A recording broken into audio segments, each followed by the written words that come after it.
person that tries to see the good in everybody. And you know, when you fall in love, like they say, love is blind, right? You overlook things that maybe you shouldn't overlook, right? Sometimes it happens in friendships too. You see a little red flag here, but you really genuinely believe that maybe if you do something a little differently or show them how good of a person that you are, that'll somehow change them. And that never works, or at least it hasn't for me.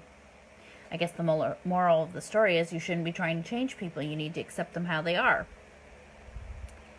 But what I have posted many, many times is that you have to stop looking for the good in people. Because sometimes there is no good in people. And even though I thought that to my core, I wanted to believe that I was wrong. But what I find interesting is I literally was just watching a tarot video. And in this tarot video, she's basically explaining things that I've thought, but that I didn't necessarily, I don't want to say want to believe, but in a way that I really didn't want to believe. Like, I've noticed it, right? And be like, no, that can't be right. It just can't be right. It can't be right because you don't understand it, because you're not that type of person. So you're thinking, that can't be right. But here are some points that I took from that video. And the reason why I'm sharing it is because I know out of 7.9 billion people on this planet that I can't be alone in this. So if you've ever had those sinking thoughts of that, you know what, that can't be right, it can be right. It can be right.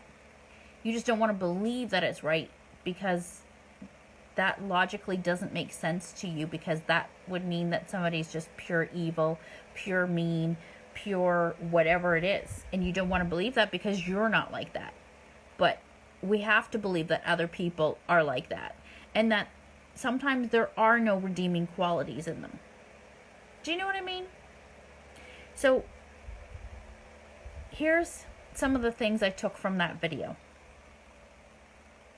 Number one, a lot of times we internalize things, especially as women. That's what we do. We internalize things. He did that, so that must mean I've done something, and we put it back on us. But the important part to know is that you may not have done anything.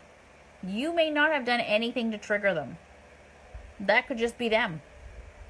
Or it could be the fact that literally you remind them of somebody that's done something wrong to them. Or simply they are just literally mean, or they're just simply arrogant. Some people are going to exist in life just to try and destroy you. I think that's a fact that we have to come to. Whether it be a random stranger that tries to get your account messed up, or a quote-unquote friend. It could be a family member. It could be a boyfriend. Who knows what it is? This could all tie into your karmic ties, your past lives that I've talked about many times. But even if you don't believe in any of all of the other things that I try and educate you on, some people are just going to be there to try and destroy you. It's like a test. Some people are going to get off on tearing you down. Like, the more they tear you down, it excites them, or it makes them feel good. Or if they make you cry, that really gets them going. Some are going to do some of this stuff just to show their authority over you. I'll give you an example.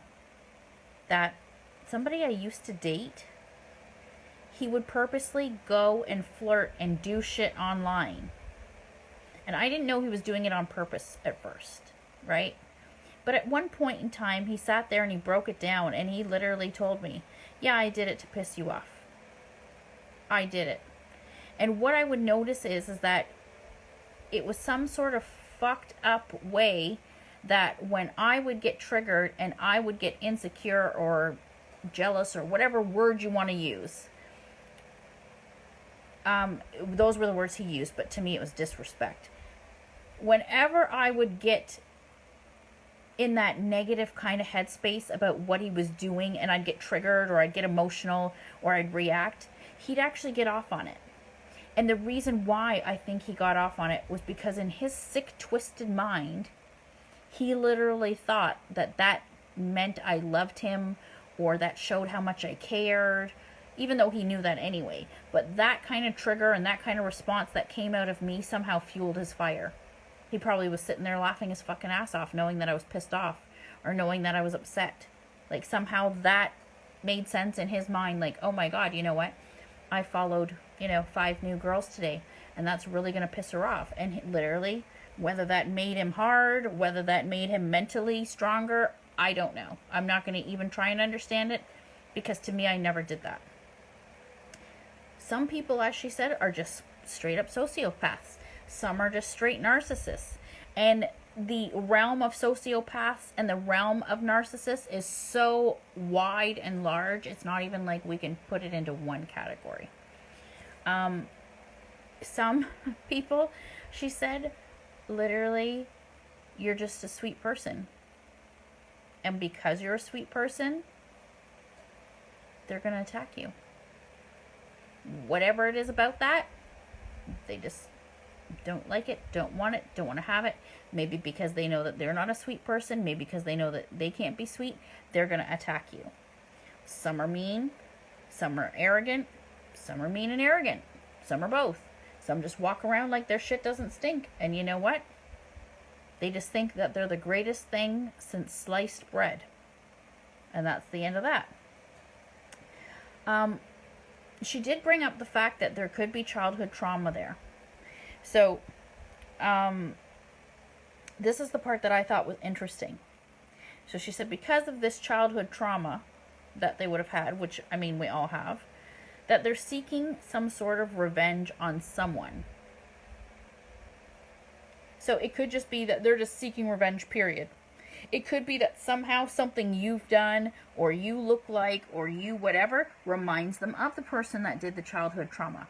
Who knows? We don't know, but that's just a factor.